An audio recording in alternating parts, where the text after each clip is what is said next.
episode of I Ain't Want Nothing Really podcast. I do apologize for the delay here.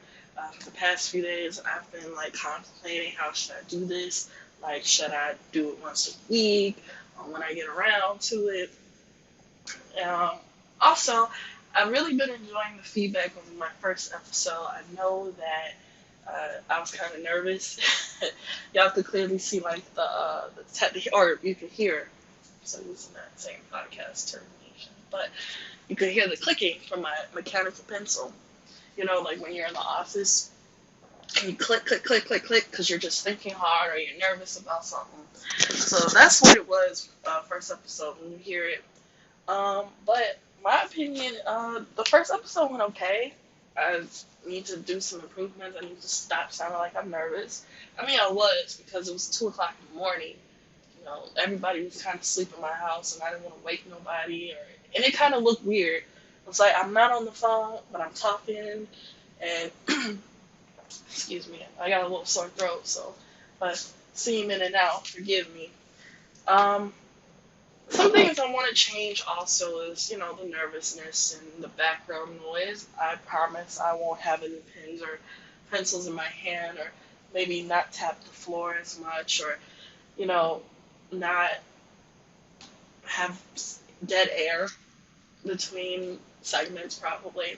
But I really did enjoy it. I hope to just keep pushing forward to it. I hope my podcast can reach out to a lot of people. Some opinions you may not agree with, some you may. But hey, we're Americans, we're humans, and we are entitled to our own opinion. But also, here in America, if you're not in America, I live in America, um, we just got off a very, very historical election. Now, I know in my last podcast, I talked about the importance of voting. Well, ladies and gentlemen, if you vote, you get good results. Congratulations, Mr. Joe Biden and Miss Kamala Harris. Kamala, well, Madam Vice President, is the first Black American Vice President in United States history. And also, congratulations, Joe, who was once our Vice President, now our real President. And today is Wednesday, and Joe actually won Saturday. And election day was the Tuesday before. So it's safe to say that the whole election was 4 days. Whereas, from what I remember growing up from Bush and Obama, maybe Clinton, I was very, very young. They did their one and done, 1 day. That's it. You'll get the results by 10, 11 o'clock at night. But this one was a trip because it took them days. I remember it was election night, Tuesday night. I'm up all night, I'm watching CNN. It's kind of nerve wracking, you know. Not only did I watch CNN, I was watching on YouTube this map, interactive map, and it wasn't. What I learned was those maps are not very accurate because they'll switch, go back and forth every 5 minutes. But I understand why, because they were counting the votes, and I've watched Texas go from Democratic to Republican, back to Democratic. It was just so nerve wracking. Um, but I watched that. I watched CNN. Before I knew it, it was midnight. Time to go to bed. Woke up the next morning, turned on CNN, no counts. No, well, counting. They were still counting, but no, official winner. Alright. Watch CNN all day. I watched that little interactive map. Go to bed that night. Wake up the next morning. By then, it's Thursday. No winner. I'm okay. Man, what's going on? So, watch CNN all day. Watch the interactive map. And I go to sleep Friday night. Well, Thursday night, Friday morning. Still no winner. So then, I do the same thing Friday, go to sleep. Saturday morning, something in my spirit told me to wake up early. And I did. I turned on CNN. No winner projected yet. So I had to go like open up my laptop, do a little shopping, around, text a couple people. And on my phone I have TMZ. I have TMZ, I have Mail, I have Apple News, I have all that. I'm typing on my computer.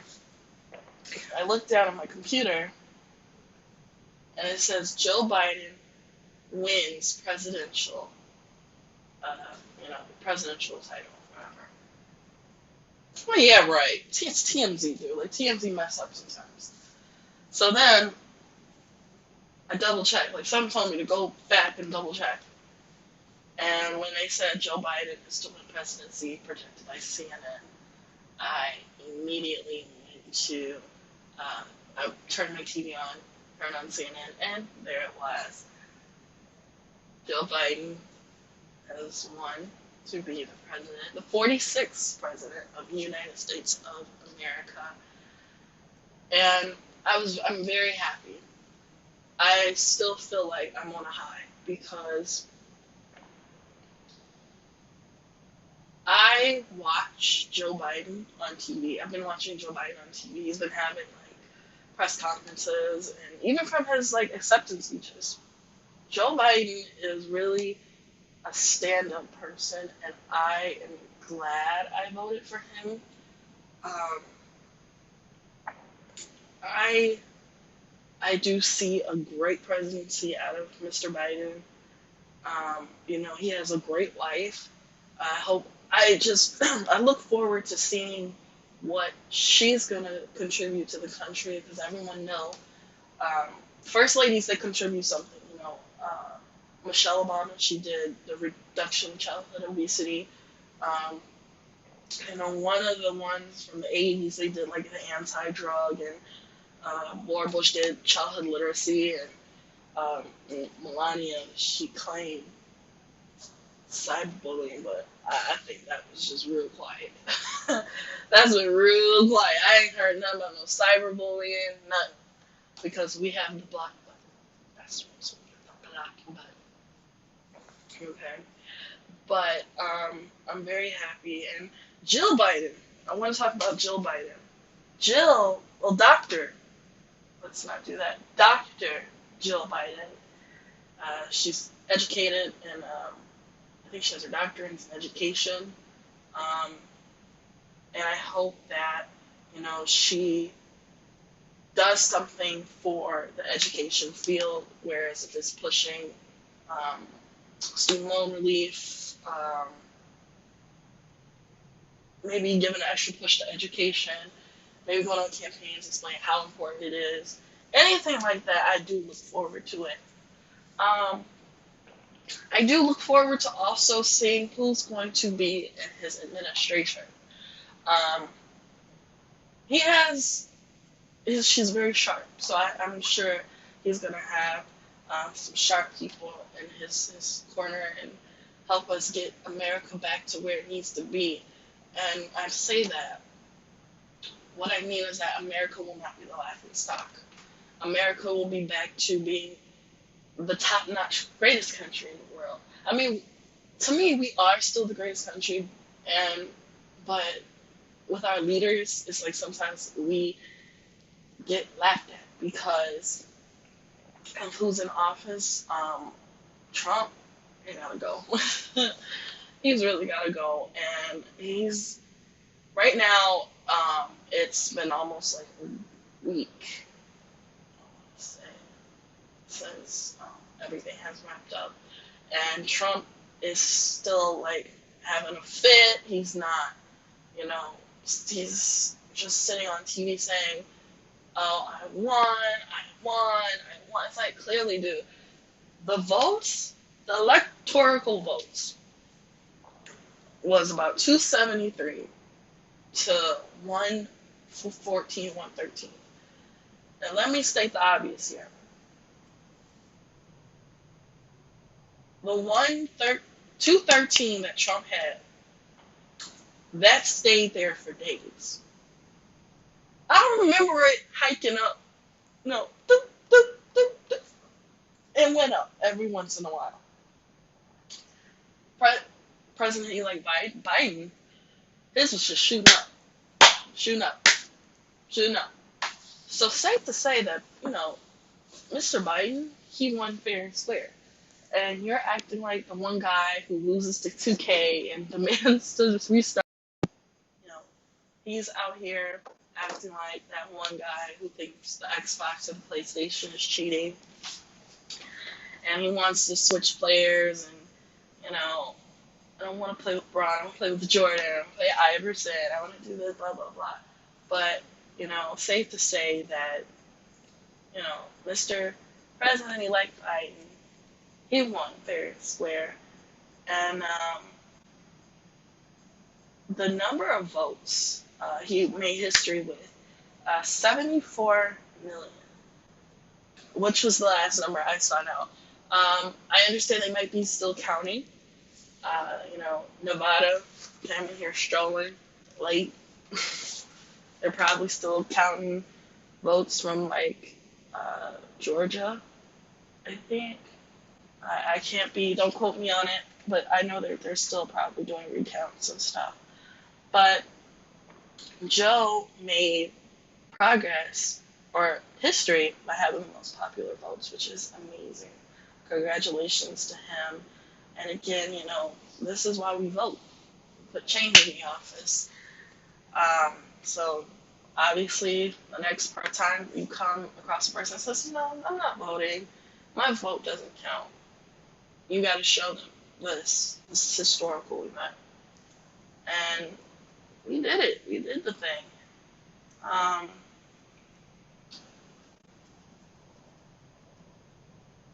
I honestly just cannot wait until Trump leaves the office because 70 million people voted for him. And I don't know how, I don't know why, how? A couple months ago, maybe last month, maybe a few weeks ago, they had their last presidential debate. And this man went on national TV and called immigrants coyotes. To me, which was not cool.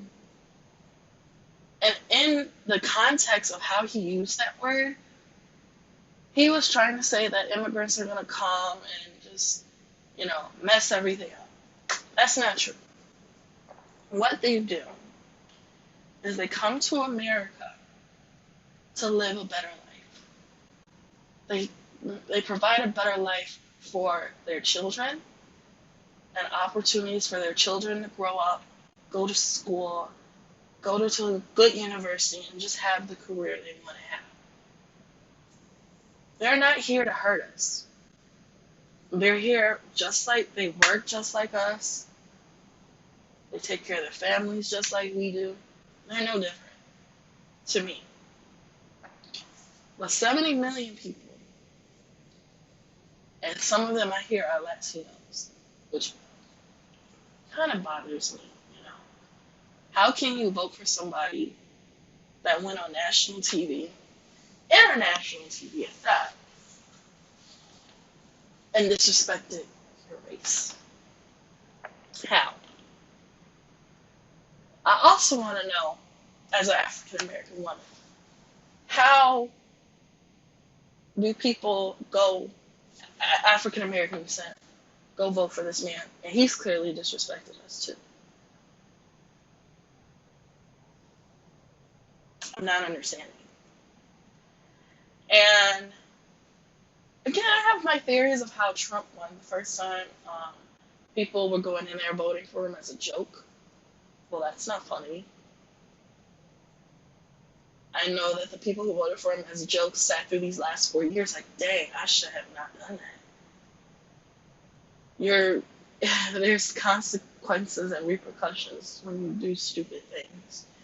And to vote in America is free. And you had an opportunity You didn't pay anything when you stepped in that voting booth and you took it as a joke. That's not cool. I hope whoever you are who did that, this election, that you stepped in and you told yourself this is not a joke anymore. And you made that right decision to vote for anybody else. I mean, I can't tell you who to vote for. I mean, I can't. Well, I can, but I can't. I can say that, look at the world.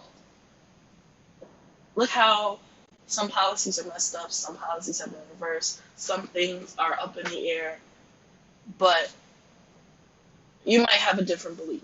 You might not be you might not be a Republican. You might not be a Democrat. You might be independent. You might be Green Party. I don't know. So you might vote for them. But the goal now is to get everything back in order. And, I also heard that Trump wants to run again in 2024. I don't think that's possible because, he's a little too old. But I can't really sit there and sound like a contradictory because, Biden, I know, is like 78. He's almost 80. At the same time, I know he is very well equipped for the job. Whereas with Trump, he needs to go and find him some business in Mar-a-Lago. Maybe, try to get back into business. If he can't get his businesses back, well. It's bad enough his wife's going to leave him. And I'm happy that, making history. I'm happy that my generation took this seriously. I remember my friends calling each other on the phone, hey, are you voting? Are you voting? Come on, we gotta vote. We gotta vote. Get this together. We gotta vote. It was very important to us. And of course we showed out. And here we are, still celebrating. I know a lot of the big cities, they have celebrations. I wanted to go to a celebration in my hometown of Chicago. Everybody gathered in front of the Trump Towers. And, well, not we, because I wasn't there.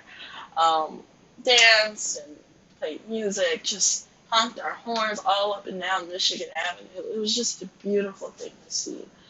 And it was crazy because some of the businesses, they were preparing for riots. And I'm very glad that no riots came out or nothing happened, just maybe a lot of upset people. But overall, it was good. It was good. But there is some sad news that I do have to share with you all if you're not aware. I want to send my condolences to the friends and family of the rapper King Von, who is very well known here in Chicago, where I live. Another rapper taken by gun violence. Now, I am not very familiar with his music. If you know me, I'm like more of a West Coast, old school. I don't, judge anybody. I don't really turn my nose up to any of the newer school music. But I don't really listen to his music, but I've heard his name a couple times. I've seen his face. But this is starting to bother me with the gun violence and our young men. And as a black woman, I feel like I should use my platform to really talk about it and just express how sad I get or how worried I get. This man, King Von, was 26. He was a year older than me. And he had 2 little babies. And it just it makes me sad because those babies, they're not gonna have their dad. And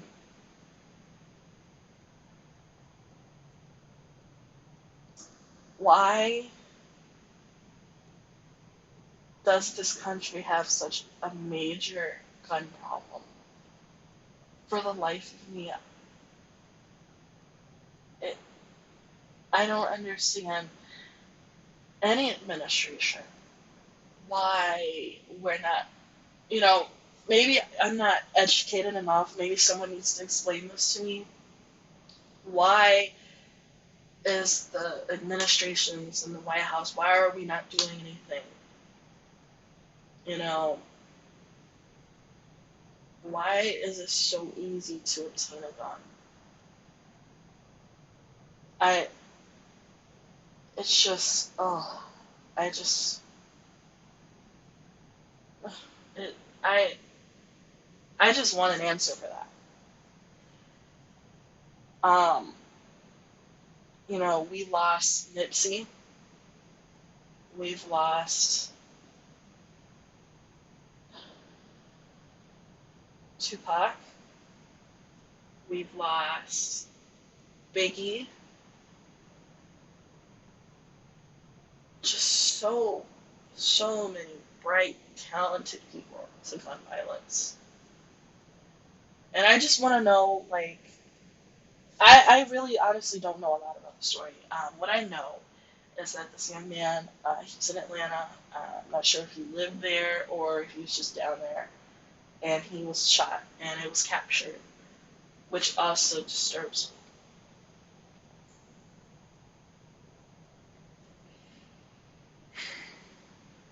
me. It really disturbs me that that was caught on camera. And now we live in a generation where, everything is on tape, everything is saved. You know, anybody in the future in his camp can see that. That's just, that really breaks my heart and scares me at the same time. So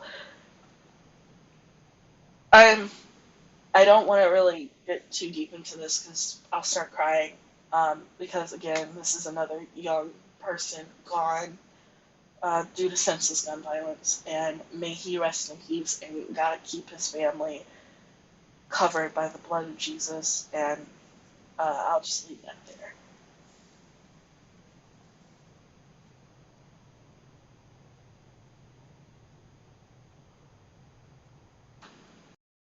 Another story that really popped up and kind of answered a question I had, a random question I had.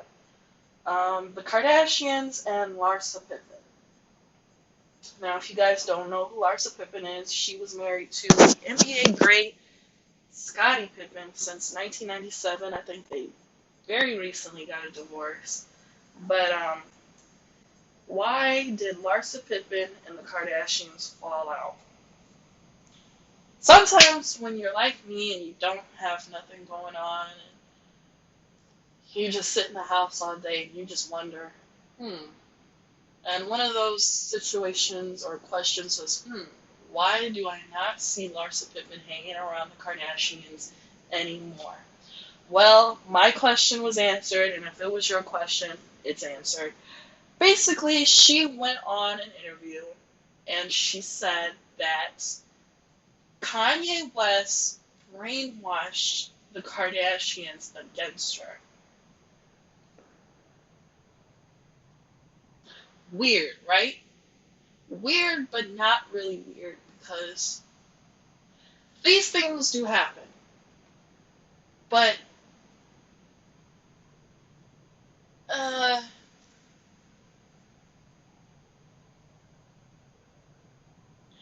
the reason why I'm so stumped on words is because it's Kanye. It's the Kardashians. And I'm not surprised. Nothing the Kardashians do anymore surprises me. I used to be a very big Kardashian fan. I used to watch every episode of Keeping Up with the Kardashians. I remember when they didn't have kids, to when they started having kids, to when one got married and then that other one got to, I felt like I was a part of the family, watching all this stuff go down. I remember when they had the one-story house with the Range Rover, and the girls were little, and Kris Jenner was married to Bruce Jenner, and just all this stuff. But then the more money started coming in, things started to go up for them. That one-story house turned into that mansion, two mansions, and then Kim buys a mansion, and Courtney buys a mansion. Just as the show progressed, I started to honestly see how out of touch this family has become. Um, and it's weird. And I noticed the friend circle that they had. I remember Kim hanging out with Sierra. Don't you wonder if they still talk? I remember Kim hanging out with Serena Williams. I don't know if they still talk. But then, this with Larsa Pippen. It's kind of, yeah, wow. And Kanye, I feel like there's more to this story, and she's just putting the blame on Kanye, but at the same time, with Kanye's antics, I'm not surprised. I, safe to say, I also feel worried for Kanye, and it's not the whole get out situation. It's just, you know, Kanye is obviously going off his rails. And this family clearly sees that. And, Kim, I don't live in the house.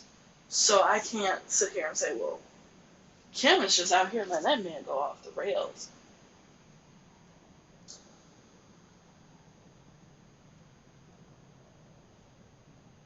She probably is. But at the same time, maybe she's at home begging him to take his meds. I don't know. But I'm just like everybody else at this point. Can this family just go away? But, they can't really go away because, they're so successful, and then they're getting ready to get rid of their TV show. But they make more money with their businesses and stuff. Kim's got the underwear and the makeup and all this other stuff, and then the sisters, they model and all that stuff. But I feel like this story